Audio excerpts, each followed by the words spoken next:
जब उनको मूल ज्ञान समझ में आ गया फिर भी वो देवी देवताओं में क्यों उलझ जाते वापस? देखो, पहली लाइन ही गलत है। मूल ज्ञान समझने के बाद वो समझ ही जाता मूल ज्ञान, तो देवी देवता आते ही नहीं।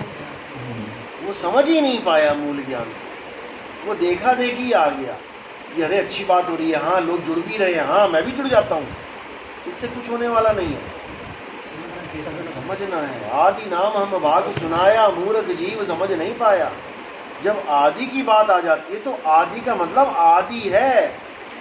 आदि में कोई है ही नहीं, ना कोई देवी ना कोई देवता। तुम खुद देखते हो टीवी चैनल में हर देवी देवता का जन्म हो रहा है। आदि तो कोई है ही नहीं। जिसका जन्म हो रहा है उसकी एक दिन मृत्यु भी होगी। सब की मृत्यु होती है, एक भी ऐसा नहीं है जिसकी मृत्यु ना हो। गीता में तो ब्रह्मा जी की, विष्णु जी की, इन सब की लिख रखा है कितने समय में किसका क्या होता है। देवी भागवत पढ़ो, वहां पर उत्पत्ति लिख रखी है। ब्रह्मा विष्णु महेश जी को मैं पैदा कर रही हूँ। सबकी उत्पत्ति हो रही है।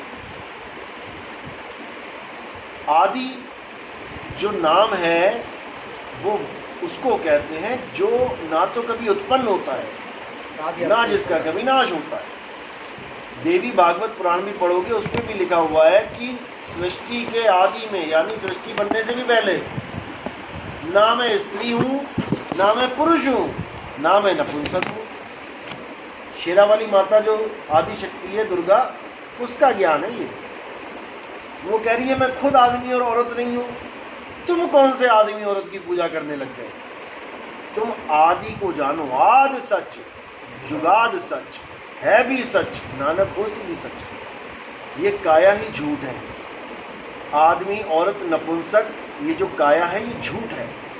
झूठ को ओढ़ के जब कोई लीला होती है और तुम झूठ की पूजा करने लग जाओ तो तुम कभी सत्पुरुष नहीं हो सकते, तुम कभी सत्संगी नहीं हो सकते। झूठ क्या है? शरीर। शरीर का काम केवल इतना है कि लीला करना और एक दिन ढेरी हो जाना। पूजा उसकी होनी चाहिए जो आदि है। आदि अंत एक अवतारा, आदि अंत एको अवतारा, सोई गुरु समझो हमारा। उसकी पूजा करनी है। वो आदि पुरुष कौन है? वो आत्मदेव। हमारे यहाँ गुरु की पूजा होती है गुरु को आत्मा समझ के, काया समझ के नहीं होती। काया समझ के जो करता है वो खुद ही अज्ञानी है। काया का तो खंडन किया जा रहा है, लेकिन ज्ञान गुरु काया के माध्यम से जो ज्ञान दे रहा है, इसलिए ज्ञान की पूजा होती है। नहीं तो शरीरों की हमारे यहाँ खंडन है, पूजा नहीं है। हमारे कई लोग कहते हैं दीवार पे फोटो लगा ले जी। दीवार पे तो रिश्तेदारों की फोटो लगी है, हमारी भी लगा ले। लेकिन तू रिश्तेदारों के फोटो के आगे धूप करता है क्या? अगरबत्ती करता है क्या? नहीं करता है। तो फिर गुरु की फोटो के आगे क्यों कर रहा है? जबकि दोनों फोटो निर्जीव हैं। गुरु के आगे कर रहा है, जीवित गुरु के आगे समझ में आता है क्योंकि आत्मा प्रेजेंट है। 4 सवाल पूछोगे जवाब दे दूंगा। तुम फोटो से भी सवाल पूछ के देखो एक जरा, देगी क्या? तो पूजनीय नहीं है वो, क्योंकि वहां पे आत्मा नहीं है। बस इसी को समझना है। वो जड़ है। अगर उसमें आत्मा होती तो फोटो में ही बोल बोल के पूछ रही होती, तुम्हें जवाब दे रही होती। लेकिन नहीं हो रहा है ऐसा। इसलिए वो एक संकेत मात्र है कि हाँ भाई कौन सा गुरु धारण किया है, वो है गुरु जी। वो भी अज्ञानी के लिए कह रहे हो वो है गुरु जी, जबकि तुम जानते हो कि कौन है हमारा गुरु? आदि अंत एक अवतारा, सोई गुरु समझो। ये है। तो देवी देवताओं की पूजा इसलिए भी करते हैं लोग क्योंकि डर होता है उनको। ये दुनिया ही डर की है। यहाँ जितना भी धंधा चल रहा है भगवान के नाम पे, ये डर का धंधा चल रहा है। डरा डरा के तेरा ऐसा हो जाएगा, तेरा वैसा हो जाएगा। और जो ये बोल रहा है तेरा ऐसा हो जाएगा वैसा हो जाएगा, उसको ये नहीं पता मैं खुद जेल जाने वाला हूँ। वो खुद ही जेल पहुंच जा रहे हैं जो तुम्हें डरा रहे हैं। काल भगवान से डराने वाले खुद ही काल की जेल में बैठे हुए हैं।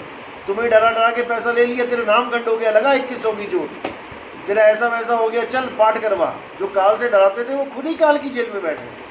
तो ऐसा भी होता है। 3 लोग जेल है, ये सारा जेल ही है, जेल में बैठे हुए हैं। साहब उनकी मनोकामना भी तो देवी देवताओं से पूरी हो जाती है। मनोकामना कोई देवी देवता पूरी नहीं करता। गीता पढ़ो, गीता में लिखा है कि कोई भी देवी देवता तब तक वो फल नहीं दे सकता जब तक मैं उसको आगे न दे दूं। 7वां अध्याय पढ़ो। मूर्ख हैं वो लोग, अज्ञानी अल्प बुद्धि हैं वो लोग, 7वें अध्याय गीता में, जो देवी देवताओं की शरण में जाते हैं। देवी देवता अगर किसी की इच्छा की पूर्ति भी करते हैं तो मेरे कारण करते हैं, यानी असल में वो वस्तु मैं दे रहा हूँ। जैसे ग्राम प्रधान है कोई किसी गांव का, अगर ग्राम प्रधान घर घर में लैट्रिन बाथरूम बना रहा है तो इसका मतलब ये नहीं कि वो बना रहा है, वो तुम्हें पैसा दे रहा है। इसका मतलब है कि उसके पास कहीं से आ रहा है। अब जहाँ से आ रहा है तुम उसको तो जान नहीं रहे हो, तुम ग्राम प्रधान को ही भगवान मान बैठे हो, तो ऐसा नहीं होगा, ये नहीं चलेगा। इसीलिए उनको अल्प बुद्धि कहा है। अल्प बुद्धि यानी छोटी बुद्धि, निर्बुद्धि नहीं कहा कि बुद्धि है ही नहीं। बुद्धि है तभी तो पूजा कर रहा है वो, इतना तो उसको पता है भगवान की पूजा करनी चाहिए, लेकिन इतना नहीं समझ में आ रहा कि भगवान है कौन। वो देवी देवताओं को भगवान मान बैठा है। तो इसी प्रकार भगवान सबके लिए कार्य कर रही है। हाँ, इसी को समझना। तो और भी कारण है देवी देवताओं को पूजने का कि मूल ज्ञान समझ लिया, लेकिन घर वाले कंपेल कर रहे हैं, प्रेशर दे रहे हैं बार बार कि ठीक है तूने गुरु बना लिया, अब ये थोड़ी नहीं अपने पूर्वजों को छोड़ देंगे, क्योंकि वो देवी देवताओं को पूर्वज मान बैठे हैं अपने, जबकि ऐसा नहीं है। देवी देवताओं को छोड़ने का कोई आज नहीं बताया जा रहा है कि आज पहली बार बताया जा रहा है। कृष्ण जी ने भी देवी देवता छुड़वाए थे द्वापर युग में। द्वापर युग में भी देवी देवता छुड़वाने का आगाज हो चुका था, लेकिन वहाँ के लोग तो समझ गए थे। देवी देवता को छोड़ के गोवर्धन पूजा में लग गए, पहाड़ पूजने लग गए। लेकिन जब युग पलटा, कलयुग आया, तो उस ज्ञान को समाप्त कर दिया गया, छुपा दिया गया, और दोबारा से लोगों को देवी देवताओं की पूजा कराने में लगा दिया गया, केवल और केवल इसलिए कि पेट पूजा हो सके। क्योंकि आत्मज्ञान में गल्ला नहीं लगता है। आत्मज्ञान में कोई गल्ला नहीं लगता है कि आत्मदेव की पूजा करो और 10 रुपया चढ़ा दो। आत्मदेव को 10 रुपये की क्या जरूरत है? देवी देवताओं के ज्ञान में गल्ला लगता है। ये राम जी हैं, जिन पे 10 रुपया चढ़ाना है, ये हनुमान जी हैं, यहाँ 50 रुपये चढ़ाना है, ये शंकर जी हैं, ये शनिदेव महाराज हैं, ये वरुण महाराज हैं, ये फलाने हैं, वहाँ गल्ला लगता है। इसलिए देवी देवताओं की पूजा दोबारा से स्टार्ट हो गई, डरा डरा के कि तुम्हारे घर में बच्चे मर जाएंगे, ऐसा एक्सीडेंट हो जाएगा, ऐसा हो जाएगा, वैसा हो जाएगा, भगवान रुष्ट हो गए तो बेचारा आदमी क्या करे, डर के मारे पूजा कर रहा है। आज भी आप देखोगे तो सब डर के मारे ही लगे हुए हैं, केवल डर के मारे, और भजन भी गा रहे हैं, मेरा भोला ना माने, भोले को कैसे मनाऊं रे।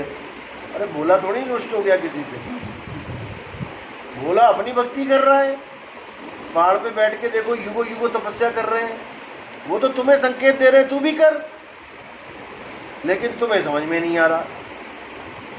हर देवी देवता भक्ति करता है। विष्णु जी देखो, कमल पकड़ा हुआ है, शेषनाग पे बैठे हैं और आंखें बंद है, अपना भक्ति में लीन है। ब्रह्मा जी कमल के ऊपर बैठे हैं, आंखें बंद है, भक्ति में लीन है। गोरखनाथ जी भक्ति में लीन है, सारे भक्ति में लीन है। ये आदमी है जो किसी भक्ति में लीन नहीं है, ये दौड़ दौड़ दौड़ धूप में लीन है। इतने इतने देवी देवताओं के यहाँ जा रहा है और आते आते एक्सीडेंट हो जा रहा है, कभी कहीं कभी कहीं। अभी जो ट्रेन हादसा हुआ, कितना बड़ा हादसा हुआ, वो सामने फोटो में छोटा सा मंदिर दिख रहा है, मंदिर के सामने इतने लोग चले गए, मंदिर के भगवान के सामने इतने लोग चले गए। क्यों मदद नहीं हो पा रही है?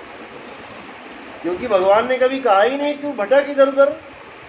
आप ग्रंथ पढ़ के देखो, हमारे हिंदू धर्म के ग्रंथ पढ़ के देखो, उसमें ये लिखा है कि भैया तू आत्मज्ञान को प्राप्त कर। आत्मज्ञान को प्राप्त करने के लिए तुझे कहीं जाने की जरूरत नहीं है। कौन से मंदिर मस्जिद गुरुद्वारे जाना है? अपने घट में विराजमान भगवान को तुमने ध्याना है। अब बस तुम्हें घट का ज्ञान होना चाहिए कि मेरा गुरु कौन से घट से मुझे जोड़ रहा है। जैसे तुम्हें पता है कि कोई होटल है, कमरे ही कमरे हैं सारे, लेकिन तुम जिससे मिलने जा रहे हो वो कौन सा कमरा है, तुम्हें ये ज्ञान होना चाहिए। कमरे तो सारे हैं वहां पे, तो किसी में भी घुस जाओगे क्या? तुम्हें कमरे का ज्ञान होना चाहिए। इसी प्रकार हमारे पास भी घट कई हैं, तन घट, मन घट, आत्म घट। अब तीनों में से इसी को तीन कुटियां कह देते हैं। अब इनमें से कहाँ जाना है, ये घट कहाँ कहाँ है, जब तुम्हें पता लग जाएगा तो तुम खुद ही दो को छोड़ के तीसरे में चले जाओगे। जिसको घट ये शरीर लगता है वो कबीर साहब की वाणियों को शरीर के साथ जोड़ देगा कि घट घट मेरा साइयां, कि देखो कबीर साहब कह रहे हैं कि तेरी काया में भगवान है, तेरे काया में परमात्मा है, वो काया से जोड़ देगा। और जो मन का गुलाम है वो घट को मन से जोड़ देगा कि देखो कबीर साहब कह रहे हैं घट घट मेरा साइयां, हर घट में जोत जगी है वो है साइयां। अब उसने मन घट से जोड़ दिया। अब जो तीसरा घट है वो आत्म घट, वो इन दोनों घट से न्यारा है, तन और मन दोनों से न्यारा। जानेगा कोई जाननहारा। अब वो घट है तीसरा घट जिसको आत्म घट कहते हैं। उस आत्म घट में परमात्मा विराजमान है। साहिब कहते हैं संतो तन खोजा मन पाया। तन घट में मन घट विराजमान है और आत्म घट में परमात्म विराजमान है। इसलिए बोला जब लगना चीनोगे आत्म तब लगना मिली है परमात्म। बस यही समझना है। इसको समझ लिया तो सब बढ़िया हो जाएगा। मन का मूल क्या है साहब? मन कहाँ से प्रकट हुआ है? वो वाणी है ना कि मन तो अपना मूल पहचान। मन को मूल इसलिए बोला है पहचानने को क्योंकि मन भटक रहा है, वो अपने आप को समझ नहीं रहा है। तो उसका मूल भी आत्मघट की तरफ इशारा है। आत्म घट ही सबका मूल है, आत्मा के अलावा किसी का कोई मूल है ही नहीं।